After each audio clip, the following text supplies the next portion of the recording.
நம்ம வீட்டு பொண்ணை எப்படி அவன் கூட்டிட்டு போக முடியும்? டென்ஷன் ஆகாத பிரேமா, நான் பாத்துக்கிறேன். அண்ணே, நானும் தான் லைன்ல இருக்கேன். தேவகி பிரேமாக்கு தான் மருமகளா வரணும். ஞாபகத்துல வச்சுக்கோ. உன்னால முடிஞ்சா பண்ணு, இல்லனா நான் பாத்துக்கிறேன். அட அப்படிலாம் விட்டுற மாட்டேமா, சொல்றதை கேளு, நான் பாத்துக்கிறேன். நீ சொல்லுவ, ஆனா பண்ண மாட்டேன். நாங்களே பாத்துக்கிறோம். வை சுமதி, பிரேமா இவளுகவே. அண்ணே போலீஸ்ண்ணே. நீ இல்லீகல், நீ பேங்க் மேனேஜர், நீங்க இருக்க வேணாம் போங்க. புது எஸ்பி மாதிரி இருக்கு. அண்ணே என்ன பண்றது? அவன் நம்ம தூரத்து சொந்தம் தாயா. என்ன ஒன்று வடநாட்டிலே படிச்சதுனால நம்மளே நம்ம ஊர் வாசனையும் தெரியாம வளர்ந்துட்டான். வரட்டும், வந்தா பேசிக்கலாம் விடு. சரிண்ணே. வணக்கம் சார். என்னையா நடக்குதுங்க? ஏன் கட்டி வச்சிருக்கீங்க? அது ஒன்றும் இல்லை. மர்டர் பிளானா? ஐயா அப்படிலாம் ஒன்றும் இல்லை தம்பி. நானே உங்களை வந்து இது விஷயமா பார்க்கணும்னு நினச்சேன். நம்ம ஆளுங்க இந்த மாதிரி பெரிய அதிகாரியாக இருக்கிறது ரொம்ப பெருமையாக இருக்குது தம்பி. என் குடும்பத்தையே அசிங்கப்படுத்தினான் அந்த பரதேசி பைய. லவ் மேட்டர் தானே, கிளம்புங்க. சட்டப்படி என்ன பண்ணணும் அதை நான் பார்த்துக்கிறேன். பேசிட்டு இருக்கோம்ல, போயா இருடா தம்பி. அது சொல்றீங்க. இருடா, பேசிட்டு இருக்கோம்ல சார். நான் சொல்றதை கேளுங்க. மகேஷ் கூட்டு போங்க. தம்பி தம்பி பிரியா தம்பி தம்பி 20 வருஷமா என் பொண்ணு கண்ணு மாதிரி வச்சு பாத்துறேன். அது தப்பா? பொண்ணை பத்தி எப்படி வேதனைப்படுறாரு பார்க்க பாவமா இல்ல? உனக்கு அந்த பொண்ணுக்கு எந்த சம்மந்தம் இல்லைன்னு எழுதி கொடுத்துட்டு போயிடு. சார், நீங்கள் எனக்கு சப்போர்ட்டாக இருப்பீங்கன்னா சார் நான் நம்பிக்கையாக இருந்தேன். நாங்கள் 2 பேரும் ஒருத்தர் மேலே ஒருத்தர் உசிரியே வச்சுருக்கோம் சார். அவ தான் வேணும் அடம்பிடிச்சா, நீ உயிரோடு இருக்க மாட்டியே. நான் இப்போ வரலனா இங்கே பணமா கிடந்திருப்பேன். பேசாமல் எழுதி கொடுத்துட்டு போயிடு. சார், எங்கள் 2 பேரையும் பிரிக்கிறதுக்கு யாருக்கும் உரிமை இல்லை சார். நாங்கள் 2 பேரும் மேஜர். யார் இல்லைண்ணா, அதனால தான் காம்ப்ரமைஸ் பேசிட்டு இருக்கேன். இல்லைன்னா வேற மாதிரி டீல் பண்ணியிருப்பேன். சார், நீங்கள் போலீஸ் ஆஃபீஸர். சட்டப்படி என்ன செய்யணுமோ அதை செய்யுங்க. அதை விட்டுட்டு அவங்களுக்கு சப்போர்ட் பண்ணி என்ன மிரட்டாதீங்க சார். எனக்கும் சட்டம் தெரியும், அதை எப்படி ஃபேஸ் பண்ணுறதுன்னு தெரியும். தம்பி ஏன் இமோஷனல் ஆகிற? சட்டப்படி நீ செஞ்சது சரிதான். அதுக்காக நானும் சட்டப்படி நடக்கணும். நீ எனக்கு ஆர்டர் போடக்கூடாது.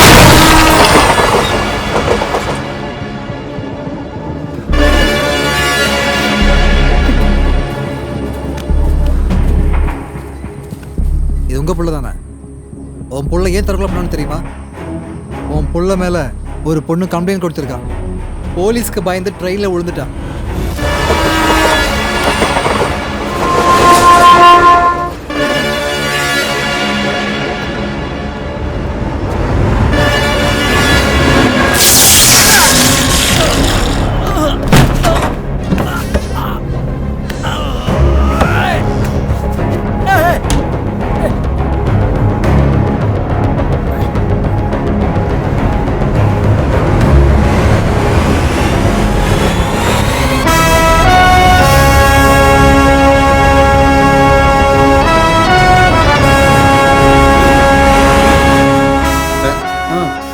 அடிப்பட்ட பையனோட அப்பா சார்.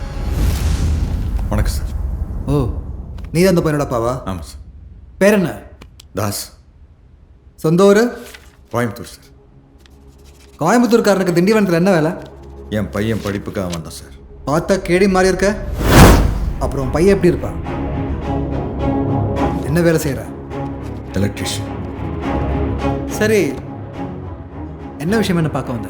நீங்கள்லாம் சொல்கிற மாதிரி என் பையன் பொறுக்கையில் சார். அவன் தற்கொலை பண்ணல. எப்படி எப்படி? என்ன கண்ணில் ஹை வோல்டேஜ் காட்டுறான்? ஓ, எலக்ட்ரிஷியன்ல. காட்டு காட்டு. உன்னோட பையன் எதுக்காக தற்கொலை பண்ணான்னு தெரிஞ்சுக்கும். உண்மையை ஏற்றுக்கிறதுக்கு கஷ்டமாக தான் இருக்கும். உன் பையனுக்கு இல்லாத கெட்ட பழக்கம்னு ஒன்றும் இல்லை. பொண்ணுங்க சகவாசம் ஜாஸ்தி. ஒரு பொண்ணை லவ் பண்ணி ஏமாற்ற பார்த்துருக்கான். கடைசி நேரத்தில் அவனை பற்றி தெரிஞ்சதால போலீஸில் கம்ப்ளைண்ட் கொடுத்துருக்கா. அதனால் பயத்தில் சூசைட் பண்ணிட்டான். இதுதான் நடந்திருக்கு. இவர்கிட்ட ஸ்டேட்மெண்ட்டில் கையெழுத்து வாங்கிட்டு அனுப்பிடுங்க. Yes sir. வாங்க சார், வாங்க சார் போகலாம். என்னம்மா கண்ணு, அடையாளம் கண்டுபிடிச்சிட்டியா? இந்த கேடி மூஞ்சி ஏதாவது ஞாபகத்துக்கு வந்துச்சா? எல்லாத்துக்கும் காரணம் நான் தான். ஆனால் அதை எப்படி நான் ஒத்துக்க முடியும்? ஸோ எல்லாத்துக்கும் காரணம் நீங்கள் தான். ஏன் சாமி, என் பையன் தற்கொலை பண்ணிட்டானா? அது எப்படி? அவனுக்கு இல்லாத கெட்ட பழக்கம்னு ஒன்றும் இல்லை, அப்படித்தானே? அவனுக்கு இல்லை ராசா, ஆனால் எனக்கு இருக்குது. என்னன்னு சொல்லு. ஏதாச்சும் ஒரு தப்பு நடந்துன்னு வச்சுக்க, பேசி பார்ப்பேன். அதுக்கப்புறம் மோதி பார்ப்பேன். என்னால இந்த வயசுல கையில கத்தி தூக்கிட்டு ரிவெஞ்ச் எடுக்கிறேன்னு அலைவா முடியும். அதனால ஓன் டெக்னிக்கை உனக்கே யூஸ் பண்ணிட்டேன். எப்படின்னு சொல்லு? மர்டர் எல்லாம் ஆக்சிடென்ட்னு மாத்திட்டேன். டெக்னிக்குமா டெக்னிக்.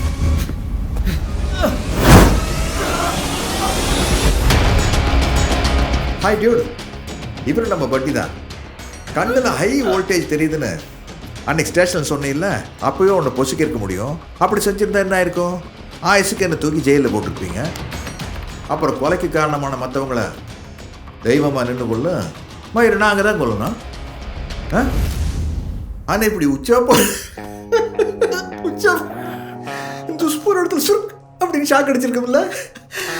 ஐயோ ஐயோ, அது தப்பு செஞ்சவங்கெல்லாம் வலியை உணர்ந்து சாகும். மனுஷனா பிறக்கிறது எதையாவது சாதிக்கிறதுக்காக தான். அப்படி போற பாதையில பசி, பாசம், வீரம், சோகம், துக்கம் எல்லா கருமாந்திரம் வரத்தாண்டா செய்யும். இத்தனைக்கு நடுவில் ஒரு காதலை வந்துட்டு தாண்டா போகும். உனக்கு பிடிச்சிருந்தா ஏத்துக்கிட்டு ஆசீர்வாதம் பண்ணு, பிடிக்கலையா ஒதுங்கி நின்று இருக்கணும். பிறக்கும் போது அந்தஸ்தோட பிறக்கிறது பெருமை இல்லடா. கஷ்டப்பட்டு அந்த இடத்த பிடிக்கிறான் பாரு, அதுதான் பெருமை. இந்த எலக்ட்ரிஷியன் பிள்ளையை அப்படியே விட்டுருந்தா நாளைக்கு ஒரு கலெக்டர் ஆயிருப்பான். இருக்கிற பதவியும் கிடைச்ச பணத்தையும் வச்சுட்டு ஒருத்தர் அழிக்கிறீங்களே, அதில் உங்களுக்கு என்னடா பெருமை கிடைச்சது? நீங்கள் பண்ண தப்பு உங்களுக்கு திரும்பினா என்ன ஆகுன்னு என்னைக்காவது யோசிச்சிருப்பீங்களா? இது வேற.